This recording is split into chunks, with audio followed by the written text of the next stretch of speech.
Hello everyone, यहाँ पर हम हमारे इंजीनियरिंग मैकेनिक्स के कुछ ऑब्जेक्टिव क्वेश्चंस थ्योरेटिकल देखने वाले हैं। जो हमारे एमपीपीएससी जो प्रिंसिपल ग्रेड की एग्जाम है उसमें किस तरीके से इंजीनियरिंग मैकेनिक्स के थ्योरेटिकल अगर क्वेश्चन आए तो किस तरीके से बेसिक हमारे कंसेप्चुअल क्वेश्चंस हो सकते हैं। तो आज हम थोड़े से कंसेप्चुअल क्वेश्चंस देखेंगे। क्लियर है? तो हम देखते हैं कि हमारा पहले क्वेश्चन से किस तरीके से पूछा जा सकता है एज अ थ्योरेटिकल में। तो देखते हैं हम कि what is the engineering mechanics. Basic side terms एक इंजीनियरिंग मैकेनिक्स क्या है हमारा। तो इंजीनियरिंग मैकेनिक्स क्या है आपकी कि किसी बॉडीज के ऊपर कोई फोर्सेस लगाए तो किस तरीके से बिहेव करती हैं, यानी कि force analysis on the body when acting on the body. मतलब किसी बॉडी के ऊपर अगर फोर्स लग रहे हो तो किस तरीके से बिहेव करेगी, किस तरीके से रियलाइज करेगी, तो वो हमें एनालाइज करना रहता है। तो क्या होता है study of bodies under the motion without considering the forces.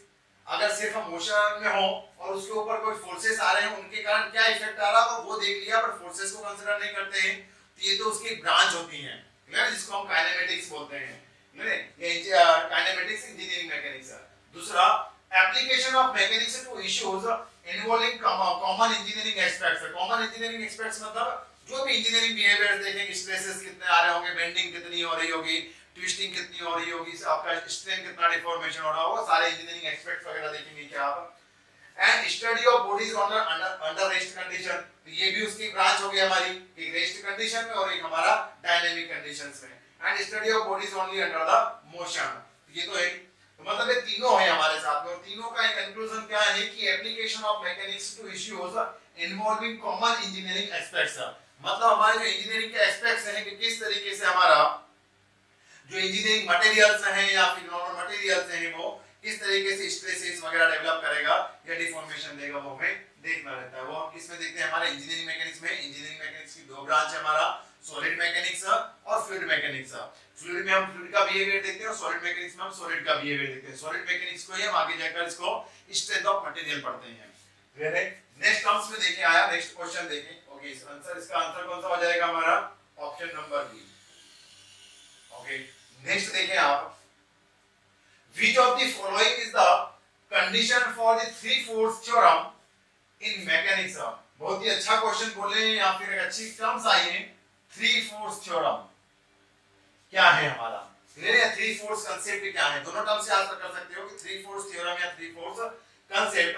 which of the following is the condition for the three force theorem in a mechanics। तो क्या है कि the force system should be in equilibrium only, कि जो force system हो हमारा equilibrium में रहता है उसको हम थ्री फोर्स थ्योरम बोलते हैं। क्या नाम से ध्यान रखें, तीन टर्म्स आ रही है यहां पर। The force system should B non coplanar. Okay, the force system should be in equilibrium only. Second, equilibrium मतलब यहां पर क्या है कि बैलेंसिंग सिचुएशन। क्लियर है? इक्विलिब्रियम मतलब यहां पर आपकी कौन सी टर्म्स देना है, वो आधा बैलेंस करना है। मतलब जिससे अगर कोई बॉडी है और उसके ऊपर कोई अपर फोर्स लग रहा है तो उसको रेस्ट या बैलेंस में रखने के लिए क्या करेंगे आप, उतना ही डाउनवर्ड फोर्स अप्लाई कर दे तो इक्विलिब्रियम में आ जाएगी बॉडी हमारी। तो ये होता है क्या, या सेकंड देखें तो क्या बोल रहा है आपसे कि the force system should B non coplanar. हमारे फोर्स सिस्टम जो नॉन कोप्लेनर होते हैं उनको हम थ्री फोर्स थ्योरम के अंदर कंसीडर करते हैं क्या मैकेनिक्स में। और क्या बोलते हैं आप, no coplanar, non coplanar. Non coplanar मतलब एक ही प्लेन में नहीं लगने वाले फोर्सेस। तो कोप्लेनर फोर्सेस कौन से हो जाएंगे हमारे? तो कोप्लेनर फोर्सेस हो जाएंगे आपके जो एक ही प्लेन में लग रहे हो। जैसे कोई फोर्स आपका इस डायरेक्शन में लग रहा हो, कोई फोर्स आपका इस डायरेक्शन में लग रहा हो, तो इनको हम क्या बोलते हैं, ऐसा कोप्लेनर फोर्सेस। क्लियर है? किसी भी प्लेन में लग रहा हो, किसी भी दिशा में लग रहा हो, दिशा कोई सी भी हो, सिर्फ प्लेन हमारा वही हो या सरफेस वही हो, तो उसको हम बोलते हैं कोप्लेनर फोर्सेस। क्या बोलते हैं आप इसको? कोप्लेनर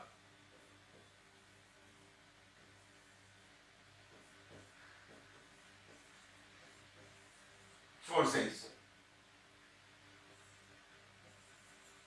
इनको हम बोलते हैं coplanar forces system.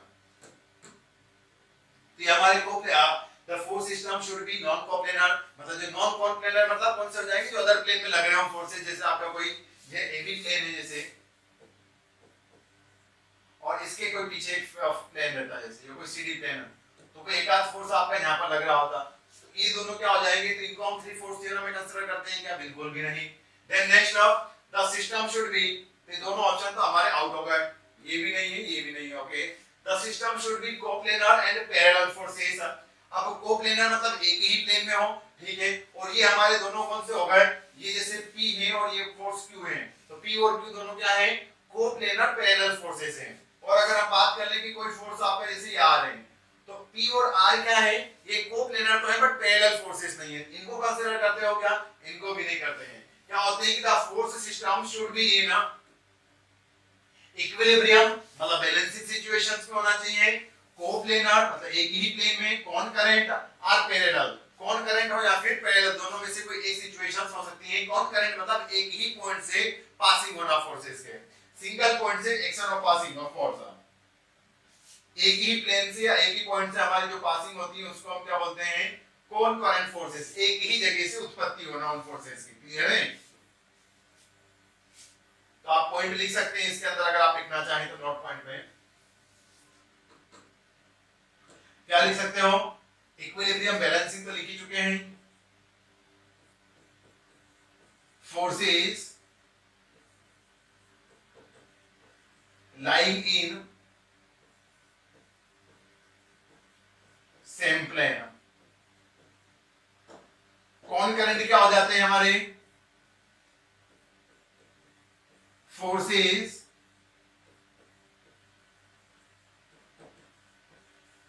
Passing from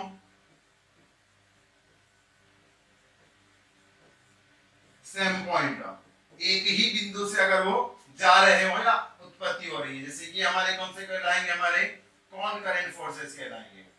very, और forces lining in same plane, तो ये हमने थोड़ी देर पहले ये भी डायग्राम बनाया था आपका कि कोप्लेनर फोर्सेस हम किसको रिप्रेजेंट करेंगे, एक ही प्लेन में अगर आ रहे हो तो इन सभी को हम क्या बोलेंगे, कोप्लेनर फोर्सेस। बात करें हम तीसरी टर्म्स की, कौन सी है, हमारा पैरेलल फोर्सेस। तो forces lying in a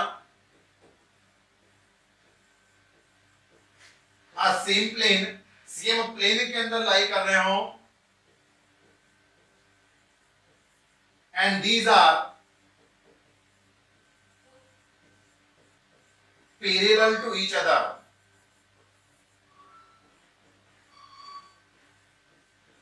parallel to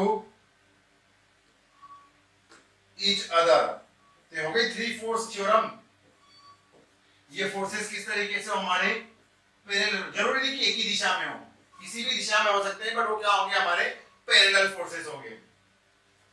अब कुछ टर्म्स एडवांस में देखें आप, तो क्या हो सकते हैं कि लाइक फोर्सेस बोलते हैं, हमें क्या बोलते हैं कि like forces, like parallel forces बोले। लाइक पैरेलल फोर्सेस का मतलब क्या होता है कि दोनों का मैग्नेट, लाइक पैरेलल फोर्सेस का मतलब होता है कि दोनों का नेचर एक जैसा है, हमारा दोनों का क्या है, नेचर एक जैसा है हमारा। तो नेचर एक जैसा है मतलब क्या हो जाएगा, वहां पर उनका मैग्नीट्यूड अलग अलग हो सकता है पर नेचर एक जैसा है। नेचर मतलब जैसे दोनों कंप्रेसिव है तो दोनों कंप्रेसिव है, दोनों टेंसाइल है तो दोनों टेंसाइल है, और पैरेलल मतलब वो सेम दिशा, मतलब पैरेलल मतलब दोनों एक दूसरे से पैरेलल रहेंगे। और अगर ऐसा बोल दें कि equal like forces, equal like forces का मतलब क्या है, मैग्नीट्यूड भी इक्वल है आपका, मतलब मैग्नीट्यूड भी समान है। अगर जैसे दोनों 20 किलोन्यूटन के फोर्सेस हैं, दोनों 20 ही रहेंगे दोनों, बट वहां पर टेंसाइल है तो टेंसाइल ही रहेंगे, दोनों कंप्रेसिव है तो कंप्रेसिव है। इक्वल एंड अनलाइक फोर्सेस मतलब उनका नेचर अपोजिट हो जाएगा, एक टेंसाइल एक कंप्रेसिव, इस तरीके से चेंजेस हो जाते हैं। तो अभी हम देखिए तो हमारा आंसर यहां पर कौन सा बन रहा है गाइस, ऑप्शन नंबर जो डी दे रखा है ना आपको, कौन सा, option number D is your correct answer. यानी कि the force system should be in equilibrium, coplanar, concurrent या फिर पैरेलल फोर्सेस हो तो उनको हम बोलते हैं sir three force theorem. Next questions पर बढ़े हम, तो आपसे क्या पूछा है कि which of the following is the SI unit of the force. Force की एसआई यूनिट क्या है, हमारी जो फोर्स सिस्टम होता है उसकी एसआई यूनिट क्या बनेगी। तो we know that force is equal to क्या होता है, force is equal to mass into acceleration, mass into acceleration. तो वैसे अभी तक आपने पढ़ा है कि फोर्स की यूनिट न्यूटन होती है, बट इस ऑप्शन में कहीं पर भी न्यूटन नहीं दिया है, तो हम फिर क्या करें, तो आपने पढ़ा है कि force is equal to mass into acceleration, तो क्या लिखेंगे, मास को लिखते हो आप किलोग्राम, एक्सीलरेशंस को लिखते हो, एक्सीलरेशंस मतलब क्या है, rate of change of velocity. Clear है, rate of change of velocity मतलब समय के साथ में, तो क्या होती है इसकी एक्सेलरेशन की यूनिट मीटर पर सेकंड स्क्वायर। तो गाइस अगर इसी टर्म्स को किलोग्राम मीटर पर सेकंड स्क्वायर आपका एक न्यूटन बनता है, तो आप क्या बोलते हो इसी को न्यूटन। तो फोर्स की यूनिट यहां पर क्या बन रही है किलोग्राम मीटर पर सेकंड स्क्वायर, यानी कि option number D is your correct answer. Clear है। नेक्स्ट पॉइंट या नेक्स्ट क्वेश्चंस पर बढ़े हम। तो नेक्स्ट क्वेश्चंस क्या है आपके लिए कि which of the following statements describe the resultant of two forces. बिल्कुल क्लियर है कि हमारा कि जो स्टेटमेंट दिया है ये रिजल्टेंट ऑफ टू फोर्सेस को किसको रिप्रेजेंट कर रहा होगा, ये क्या होगा रिजल्टेंट ऑफ टू फोर्सेस। तो इसमें से ये होगा क्या कि force that maintains the system in equilibrium, वो एक रिजल्टेंट फोर्स होता है कि जो किसी सिस्टम्स को इक्विलिब्रियम में लाने की कोशिश करता है, वो नहीं होता है गाइस। ये रिजल्टेंट वो होता है कि नंबर ऑफ फोर्सेस, जिसे यहां पर कहते हैं दो लिखा है ना, ठीक है, तो उन्हें दो फोर्सेस का सेम इफेक्ट वो क्रिएट करें, इसी को पढ़ा है हमने। रिजल्टेंट फोर्स क्या होता है कि वो फोर्स जो अगर दो फोर्स लग रहे हो तो दो की बजाय एक बंदा वो अकेला काम कर दे। जैसे दो बंदे मिलकर कोई काम कर रहे हैं तो उसके रिस्पेक्ट में आप क्या लेकर आ गए, वो एक अकेला बंदा लेकर आ गए, आप बोल रहे हो कि देख लो आपके दोनों के बराबर अकेला बंदा काम करना है, तो आप क्या बोलोगे इनके रिस्पेक्ट में ये बंदा बराबर इक्वल काम कर रहा है। क्लियर है। अब वो जितना भी काम कर रहे होंगे उसके रिस्पेक्ट में बराबर काम करेगा। यहाँ पर भी आप क्या बोलेंगे कि रिजल्टेंट क्या होता है कि उन दो फोर्सेस का सेम अकेला वो इफेक्ट क्रिएट करें। इसका मतलब ये नहीं, अगर दोनों के कारण इक्विलिब्रियम में है तो आपके रिजल्टेंट के कारण भी होंगे, ये तो कोई कंडीशन हो सकती है ना, ऑलवेज थोड़ी ना होगा। तो आप क्या बोलेंगे force that maintains the system in equilibrium, बिल्कुल भी नहीं। Resultant force that has the highest magnitude in the system, ऐसा होता है क्या कि जो हाईएस्ट मैग्नीट्यूड होता है वही रिजल्टेंट होता है, ये भी बिल्कुल भी नहीं है हमारा। ये दोनों ऑप्शन हमारे क्या हो चुके हैं, कैंसिल आउट हो चुके हैं। Force that has the same effect as two forces, ऐसा होता है क्या, अरे बिल्कुल यही तो बोला है आपने कि वो फोर्स जिस दोनों फोर्सेस के जैसा सेम इफेक्ट क्रिएट कर दे, create the same effect as two forces. Clear है कि ऑप्शन नंबर सी हमारा करेक्ट हो जाएगा। Force that has the same effect as one force, ऐसा नहीं होता दोनों का इफेक्ट। और यहां पर दो भी ध्यान दे रखें, अगर दो की जगह चार होते तो चार के बराबर वो अकेला होता तो वो रिजल्टेंट कहलाता। क्लियर है। अभी दो के लिए पूछा है तो दो हो जाएगा। ओके, देन नेक्स्ट आंसर पर आगे बढ़े हम नेक्स्ट क्वेश्चन पर। तो क्या पूछा है आपसे कि द पॉइंट ऑफ एप्लीकेशन, हम यहां पर देख रहे हैं आपके सारे थ्योरेटिकल क्वेश्चंस, एकदम कंसेप्चुअल बेसिक क्वेश्चन देख रहे हैं कि जो हमारे एग्जाम में बन सकते हैं, हमारे कंसेप्ट को सुधारवा सकते हैं। तो अगर हम देखें यहां पर नेक्स्ट क्वेश्चन आपका कि the point of application where the total weight can be expected to concentrated if the gravitational force is dispersed across the volume of the body। कहां पर हमारा across the volume of the body, उसको हम क्या बोलते हैं, इसका definitions का मतलब ये है कि अगर total weight of the body जिस पॉइंट के अबाउट लाई कर रहा हो उसको हम क्या बोलते हैं। क्लियर है। यहां पर थोड़ा सा ध्यान दीजिएगा, ये तो पता चल ही चुका होगा कि उसको हम सीजी बोलते हैं, सेंटर ऑफ ग्रेविटी बोलते हैं, बट एक ऑप्शन में यहां पर सेंट्रोइड भी लिखा हुआ है। क्लियर है। तो आपने अभी तक क्या पढ़ा है कि उसको सेंट्रोइड भी बोल सकते हैं, तो ऑप्शन नंबर बी और ऑप्शन नंबर सी दोनों सही हो रहे हैं, बट बिल्कुल भी नहीं। हमने पढ़ा है हमारे थ्योरीज में, क्या पढ़ा है आपने इंजीनियरिंग मैकेनिक्स की थ्योरी में कि सेंट्रोइड मतलब ये होता है कि सेंटर ऑफ एरिया, या जो हमारा एक प्लेन लेमिना होता है, 2D स्ट्रक्चर्स की बात करें, 2D स्ट्रक्चर्स में जो प्लेन लेमिना या कोई फिगर रहता है, रेक्टेंगुलर, स्क्वायर, सर्कुलर, ट्रेपेजोइडल या ट्रायंगल, इनका सेंटर पॉइंट क्या कहलाता है, आपका सेंट्रोइड। क्लियर है। तो एरिया का सेंटर कहलाता है सेंट्रोइड, और वेट का सेंटर कहलाता है सीजी, और मास का सेंटर कहलाता है मास सेंटर। क्लियर है। तो हम यहां पर क्या बोल रहे हैं कि the point of application where total weight can be expected to be concentrated if the gravitational force is dispersed across the volume of the body is called center of gravity, is called center of gravity। ये terms हम ध्यान रखें कि centre of gravity होती है, ना कि हमारा सेंटर ऑफ या सेंट्रोइड ऑफ द बॉडी होता है। ये क्या होता है,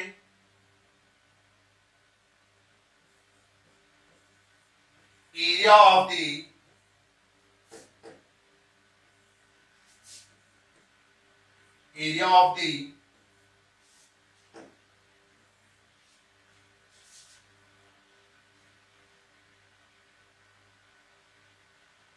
ऐसा लिखना है,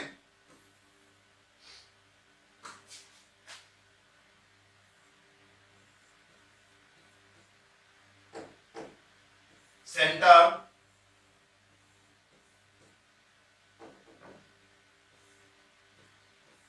द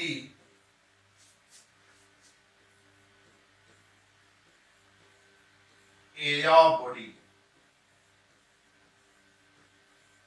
जो बॉडी रहेगी ना उसका जो सेंटर पॉइंट रहेगा, तो centre of the area of body कहलाता है हमारा centre of the body.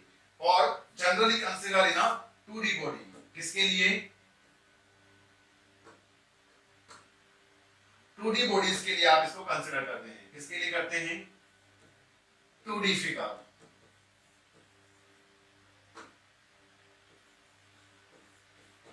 Figure के लिए आप इसको कंसीडर करते हैं। देन नेक्स्ट कॉन्सेप्ट पर बढ़े हम, तो क्या पूछा है आपसे कि what is the free body diagram. ये फ्री बॉडी नाम की जो चीज है ये क्या होती है भाई साहब, ये बता दीजिएगा। फ्री बॉडी डायग्राम क्या होते हैं हमारे, क्या पूछा है आपसे, वो फ्री बॉडी डायग्राम क्या होते हैं।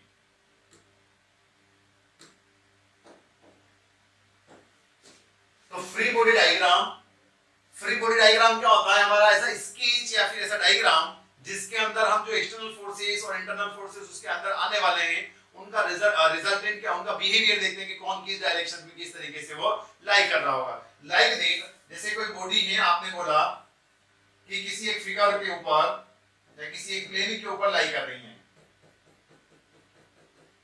तो इस बॉडी का जैसे कोई वजन जा रहा होगा नीचे की तरफ, तो आप इसका फ्री बॉडी डायग्राम बनाएंगे तो किस तरीके से बनाएंगे, तो आप बोलेंगे कि इस बॉडी के कारण क्या होगा, इसका वजन नीचे की तरफ आ रहा होगा, बिल्कुल इसका वजन नीचे की तरफ लगा दिया। अब ये जो सरफेस है आपकी जिसके ऊपर रखी हुई है बॉडी, ये आपके वेट को क्या कर रही होगी, रजिस्ट कर रही होगी। तो ये आपने क्या बना दिया, इसका फ्री बॉडी डायग्राम बनाया। क्या बनाने की कोशिश किया है आपने, इसका फ्री बॉडी डायग्राम, और ये रिएक्शन जो इसको रजिस्ट कर रही है।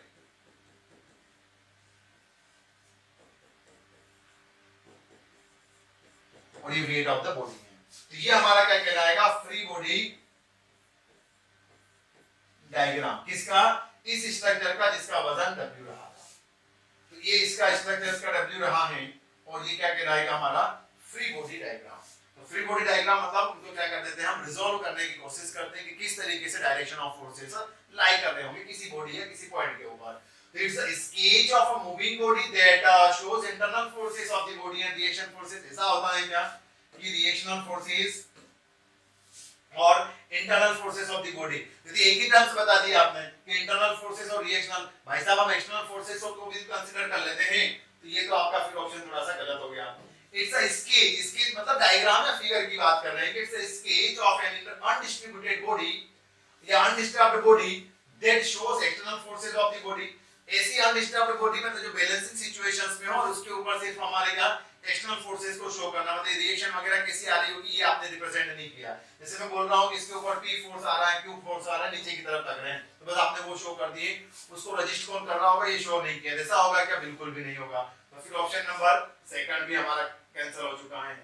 It's a sketch of an isolated body that shows external forces of the body and reaction forces, और it's a sketch of the body in motion that shows being bending forces of the body. Bending का effect सिर्फ नहीं, अगर bending आ रही तो show करेंगे, but उसके कारण रेजिस्टेंस जो ऑफर होगा वो भी तो रिप्रेजेंट करेंगे ना। तो ये भी कंडीशन हो गई।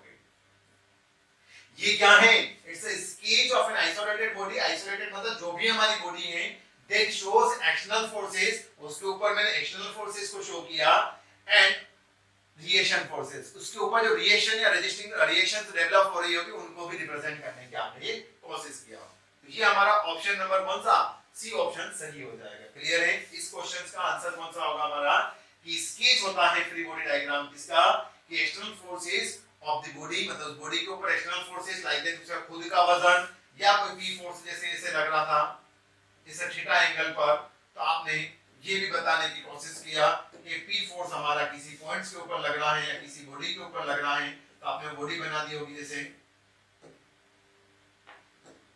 मान लो जैसे आपने बॉडी बना दी होगी, और फिर बताया होगा कि एक फोर्स इसका ऊपर की तरफ जा रहा है, एक फोर्स इसका नीचे की तरफ लग रहा है, तो आपने इसमें एक फोर्स लगा दिया होगा कि यह लग रहा है P cos थीटा, और एक फोर्स जैसे इसमें वर्टिकल कंपोनेंट के फॉर्म में आएगा, तो वो आपने बता दिया होगा कि ये आपका P sin थीटा लगेगा। जिस तरीके से आपने यहाँ पर किसको बताने की कोशिश किया है, हमारे इस एक्सटर्नल फोर्स को, ये टी कोस थीटा कंपोनेंट हो जाएगा, ये टी साइन थीटा कंपोनेंट हो जाएगा, कि इसका इफेक्ट इस तरीके से क्रिएट होगा कि हमारा फ्री बॉडी स्ट्रक्चर कहलाएगा।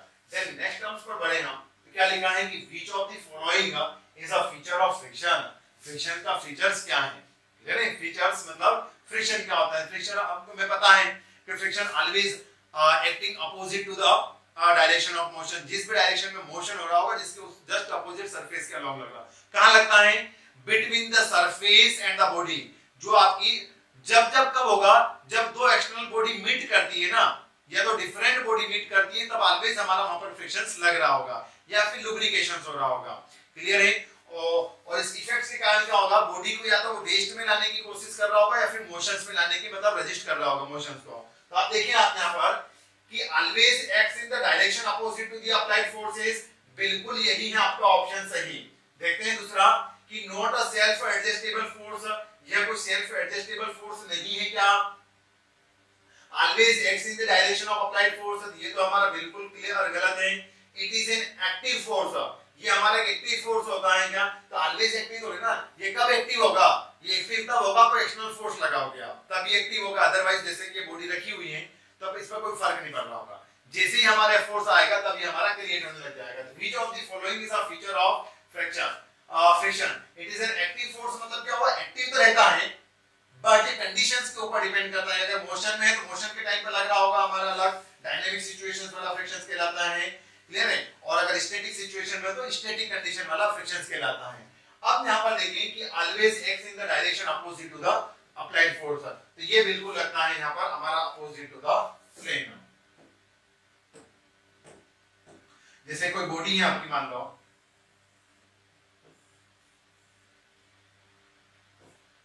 ये बॉडी है और ये किसी प्लेन के ऊपर लाई कर रही है, ये दो डिफरेंट सरफेसेस हैं,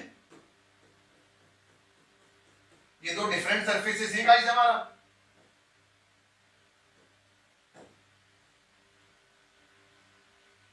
तो इन्हीं डिफरेंट सरफेसेस के बीच में यहां पर हमारा क्या डेवलप हो जाएगा? As a frictional force. क्या डेवलप होगा हमारा यहां पर? As a frictional force develop होगा। अगर डायरेक्शन ऑफ मोशन आपकी बॉडी का यह है,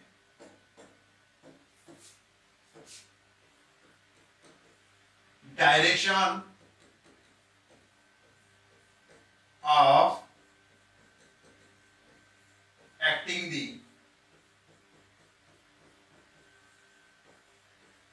external force on the body to cause the motion, या to trying, या tends to trying the motion. Direction of acting the external force on the body, those trying क्या कर रहे होंगे? those tends to trying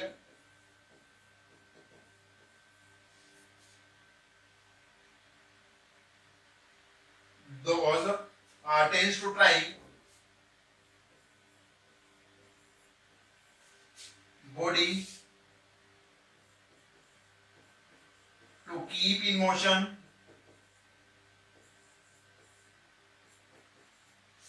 or rest,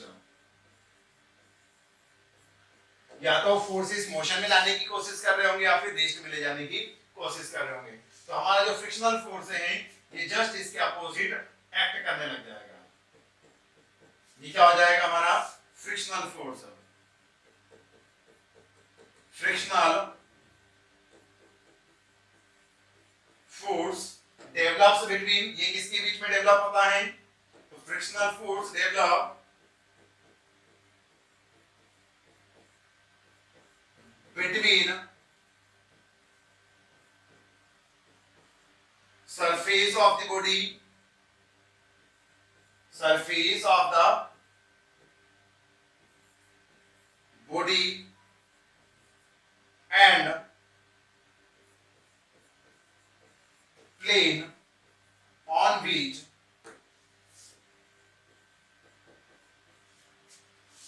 body is lying, मतलब जिसके ऊपर body हमारी क्या कर रही है? लाई करने की कोशिश कर रही है, क्लियर है? तो वहां पर हमारा वो अप्लाई करने की कोशिश कर रहा होगा। तो ये टर्म्स भी क्लियर होगा आपको। देन नेक्स्ट टर्म्स पर बढ़े हम, मतलब इसका आंसर तो देख लिया था आपने कौन सा हो रहा है कि always acts in the directions opposite to the applied force. किसमें रहेगा? Opposite to the applied force. ये काम से ध्यान रखिए कि फ्रिक्शनल फोर्स क्या होता है हमारा? Always opposite to the direction of motion. Next terms देखिए तो क्या पूछा है आपसे कि what is the relationship between each forces if three concurrent forces acting on a body according to Lami's theorem। क्या पूछा है कि what is the relationship between each force if three concurrent forces। कौन से हैं? three concurrent forces। three concurrent forces मतलब एक ही point से निकल रहे हैं, okay, acting on a body according to हमारे लामीज थ्योरम। किसी लामीज थ्योरम के हिसाब से क्या कांसेप्ट बनेगा भाई साहब?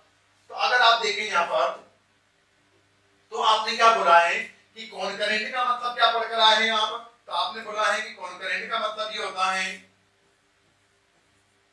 कॉन्करेंट क्या पढ़ कर आए हैं हम? तो कॉन्करेंट में आपने ये पढ़ा है कि those force system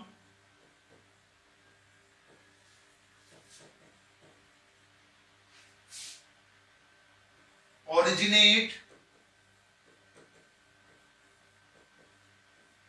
or acts from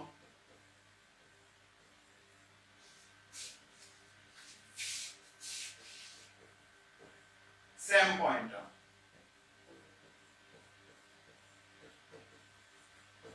Wherein those force system originates,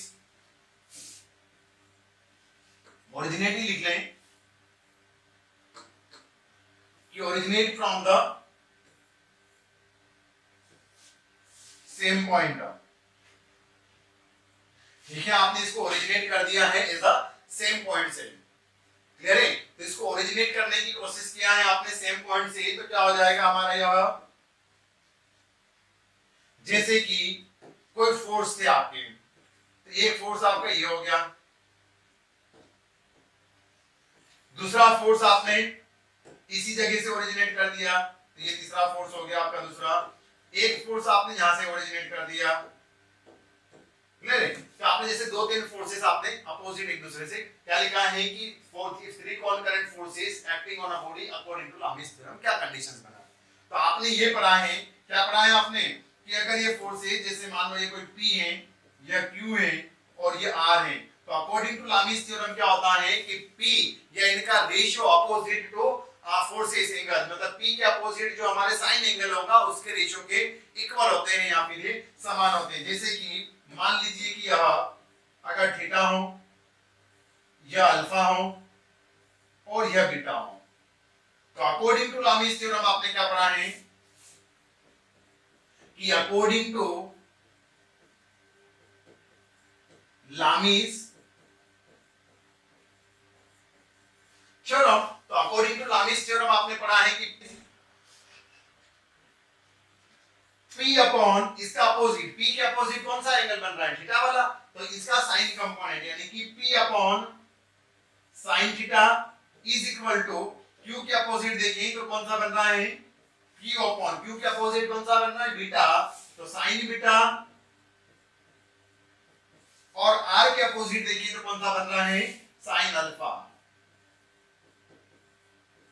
sign component के रेशियो के बराबर होता है, और ये आपको बोलकर गए थे कौन? हमारे साइंटिस्ट कौन? लामीज। फिर उन्होंने यह प्रूफ किया था। तो देखते हैं कि कौन सा ऑप्शन आपका मैच होता है यहां पर। तो directly proportional to the sine of the angle between the other two forces, okay, inversely proportional to this cosine of the angle between the other two forces, directly proportional to the cosine of the angle between the two other forces, and inversely proportional to the sine of the angle between two other forces। तो answer आपका हो रहा है कि directly proportional to the sine component. अब directly proportional ही होगा अगर आप इसको देखें तो P is directly proportional to sin theta, Q is directly proportional to sine beta, और कौन से? Q के अपोजिट ये एंगल, P के अपोजिट ये एंगल, R के अपोजिट दिस एंगल। तो क्लियर है? ये r के अपोजिट हो जाएगा directly proportional to sin alpha.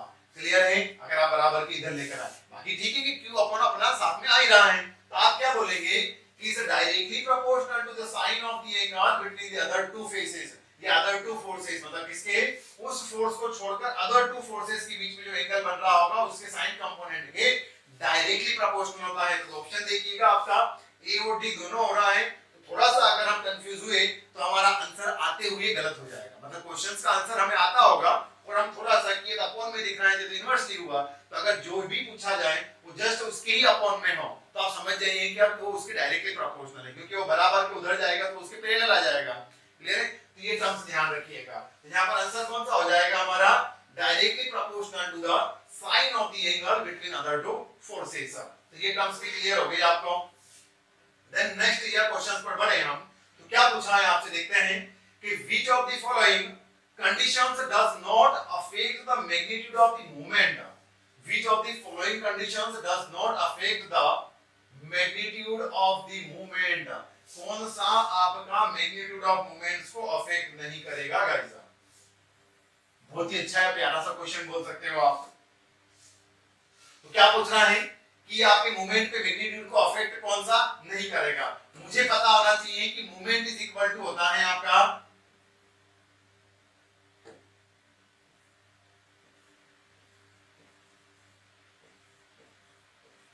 Movement equal to क्या होता है, फोर्स इनटू परपेंडिकुलर डिस्टेंस। अरे फोर्स इनटू परपेंडिकुलर डिस्टेंस होता है, मतलब अगर किसी बॉडी के ऊपर हमारा फोर्स है या पॉइंट देखें, मैंने मान लो मार्क कर लिया आपका यह पॉइंट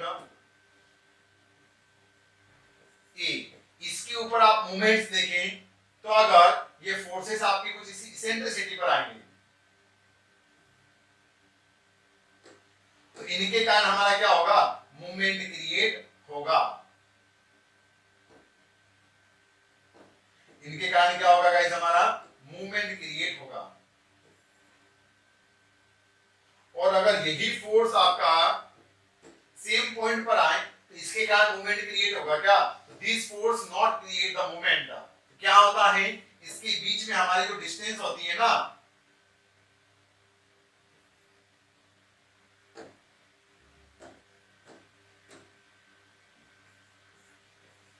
या x या x1 या x2 x3, यहां पर a से कितनी दूरी है, तो आप यहां पर देखें तो मूवमेंट किसके कारण आ रहा है, आपका इन फोर्सेस के कारण आएगा। क्लियर है? ये हमें पता है। अब यहां पर आप देखो, if the point of application of force is opposing the line of action, तो बिल्कुल आपको अफेक्ट क्रिएट करेगा। वो आपका क्या अफेक्ट क्रिएट करेगा कि अगर if the point of application of force is opposing the line of action, मतलब जो point of application of force है वो लाइन ऑफ एक्शन से क्या है, दोनों अलग अलग या अपोजिट होने जा रहे हैं, तो हमारे क्या हो जाएंगे, इधर point of application of force is opposing the line of action of forces के बराबर, मतलब इसके ऊपर डिपेंड नहीं करेगा क्या मैग्नीट्यूड ऑफ मूवमेंट, तो बिल्कुल करेगा। अगर लाइन ऑफ एक्शन आपकी चेंज होगी, मतलब क्या हो गया कि जैसे लाइन ऑफ एक्शन ये लाइन ऑफ एक्शन दोनों चेंज है तो दोनों के कारण मूवमेंट भी अलग अलग होगा। क्यों? क्योंकि हमारी परपेंडिकुलर डिस्टेंस चेंज हो रही है। यहां पर दूसरा देखें, ये तो ऑप्शन हमारा फिर गलत हो गया। दूसरा option, if the point of application of force is along the line of forces, if the moment of centre is shifted, if the moment of center is shifted along a line perpendicular to the line of action, या if the resultant is maximal, यानी कि maximum हो जाए आपका resultant तो भी कोई फर्क नहीं पड़ेगा क्या? अरे तो क्यों नहीं पड़ेगा भाई साहब, फर्क तो बिल्कुल पड़ने वाला है आपको। तो रिजल्टेंट अगर आपका कम ज्यादा होगा, इन सभी का जैसे इन तीनों फोर्सेस का रिजल्टेंट निकालो, तो वो रिजल्टेंट अगर आप कम ज्यादा करें या मैक्सिमम करें तो बिल्कुल मूवमेंट भी तो कम ज्यादा होगा ना, क्योंकि उनकी वैल्यू जैसे फोर्स, तो फोर्स की वैल्यू आप कम ज्यादा करेंगे तो मूवमेंट भी कम ज्यादा आएगा, तो बिल्कुल इसके कारण भी अफेक्ट करेगा। तो आपने डज नॉट अफेक्ट लिखा है, तो इन दोनों के कारण अफेक्ट करेगा।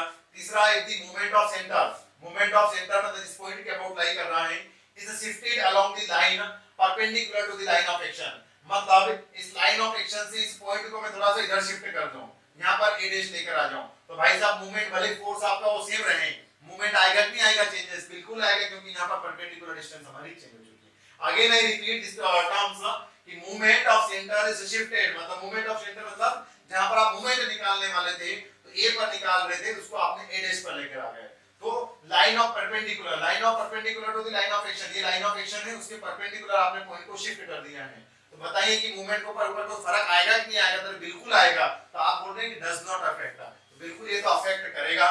तो कौन अफेक्ट नहीं करेगा, कि if the point of application of force is along the line of action, if the point of application of force is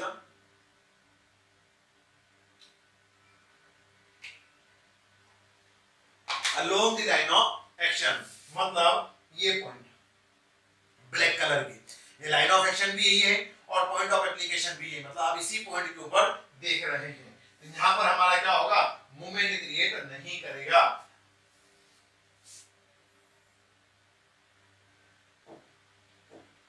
यही लाइन है हमारा, लाइन ऑफ एक्शन क्या कहलाता है, कि जहां पर हमारा पॉइंट ऑफ एप्लीकेशन ऑफ, मतलब point of application of force, मतलब जहां पर हमारा फोर्स एक्ट कर रहा है, जिस लाइन से पास कर रहा है, जैसे इसके लिए line of action of force है, और लाइन ऑफ एक्शन क्या हो जाएगा, जिस पॉइंट के अबाउट आप देखने की कोशिश कर रहे हैं। तो point of application of force जिस पॉइंट पर लाई करना है, और line of action of force यानी कि जिस जगह पर आप बताने की कोशिश कर रहे हैं, तो बिल्कुल इसके कारण कोई इफेक्ट क्रिएट नहीं होने वाला है। तो option B is your correct answer. Clear है? देन नेक्स्ट टर्म्स पर बढ़े तो आपसे क्या पूछा है कि which of the following forces do not cause the rotation, किसके कारण रोटेशन नहीं आएगा, ये पूछा है ना। Do not cause the rotation, non parallel forces, non concurrent forces, parallel forces और कॉन्करेंट फोर्सेस। और ये तो आप बिल्कुल बताने चाहिए होंगे आपको। देखो नॉन पैरेलल फोर्सेस मतलब जो एक दूसरे से पैरेलल नहीं है, तो किधर भी हो सकते हैं, कोई इधर हो सकता है, कोई इधर हो सकता है। रोटेशंस मतलब movement, rotation will be created when, क्या लिखेंगे, rotation in the body will develop, कब होगा, when line of action of force and point of application of force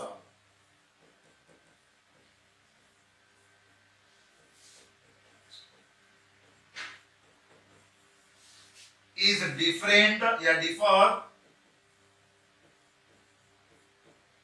rotation in the body will develop, rotation in the body will always develop when line of action of force and point of application of force is different, मतलब जैसे कि आपका यह है line of action of force, किस तरीके से line हमारा फोर्स पास हो रहा होगा, और पॉइंट ऑफ एप्लीकेशन मतलब किस बिंदु पर जा रहे हैं, किस पॉइंट पर, किस जगह पर आप उस फोर्स का इफेक्ट देखना चाह रहे हैं। तो फोर्स का इफेक्ट में इस पॉइंट पर देखना चाह रहा हूं, तो इन दोनों के बीच में अगर इसेंट्रिसिटी हो, गैप हो, तब हमारा ऑलवेज क्या डेवलप होता है, रोटेशन डेवलप होता है।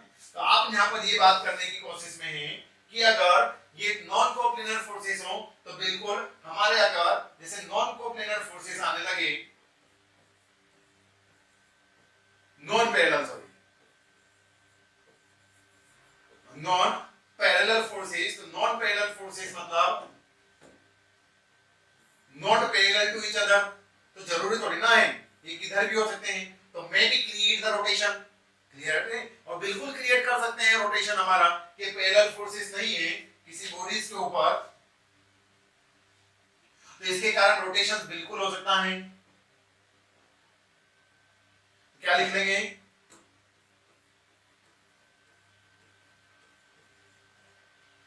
Chances to develop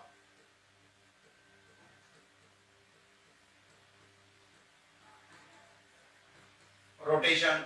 non concurrent forces हो मतलब एक ही पॉइंट से अगर पास नहीं हो रहे हो, तब भी आप कह रहे हैं एक ही पॉइंट से पास नहीं हो रहे हैं कि अलग अलग पॉइंट से पास हो रहे हैं ना भाई साहब, हमारे तीन फोर्स तीन जगह से निकल रहे हैं, तो किसी एक नहीं जगह तो रोटेशन आ ही जाएगा ना हमारा कम से कम। तो बिल्कुल हमारे क्या कर देंगे, ये भी चांसेस टू रोटेशन डेवलप कर सकते हैं। पैरेलल फोर्सेस हो अगर, तो दो अगर पैरेलल फोर्सेस हो तो उनके कारण भी तो आ सकता है, अगर कोई दो पैरेलल फोर्सेस हो उनके कारण भी तो हमारा क्या हो सकता है, बिल्कुल चांसेस हैं।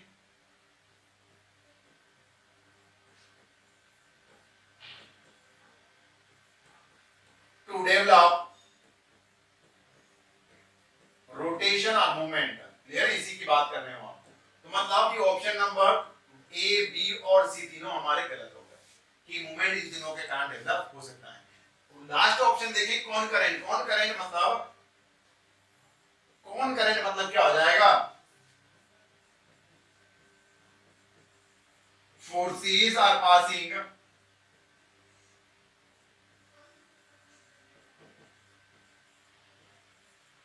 at a point,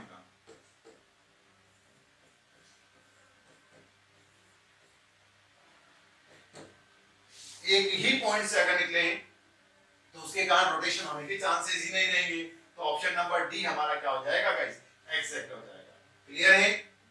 then next question पर बढ़े आप। तो नेक्स्ट क्वेश्चन क्या बन जाएगा हमारा कि in the free body diagram the normal forces acting on the belt are in which of the following directions for calculating the equilibrium equations are.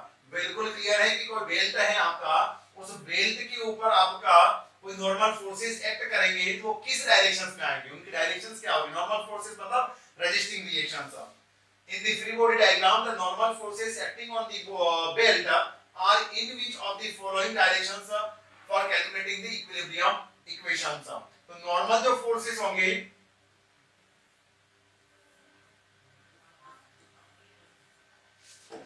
that is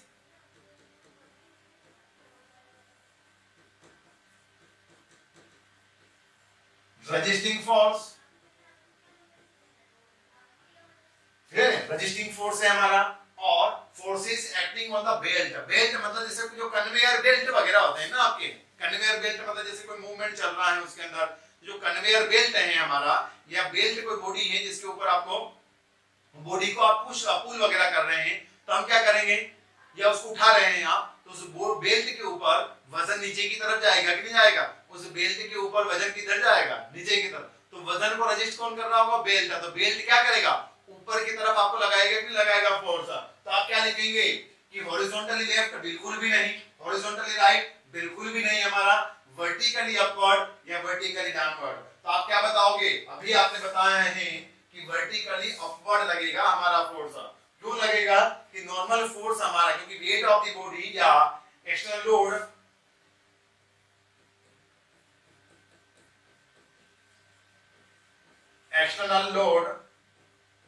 और weight acts on the belt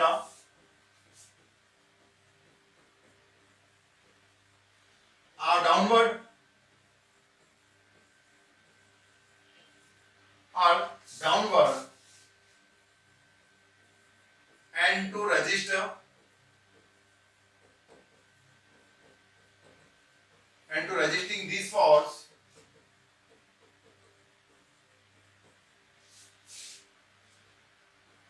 normal reaction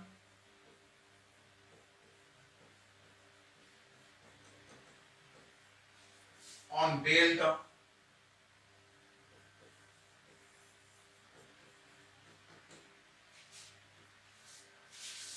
will develop,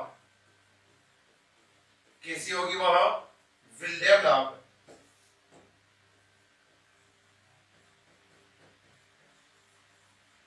vertically upward। तो ये terms भी हमें पता होना चाहिए। तो ये टर्म्स भी क्लियर होगा गाइस आपको।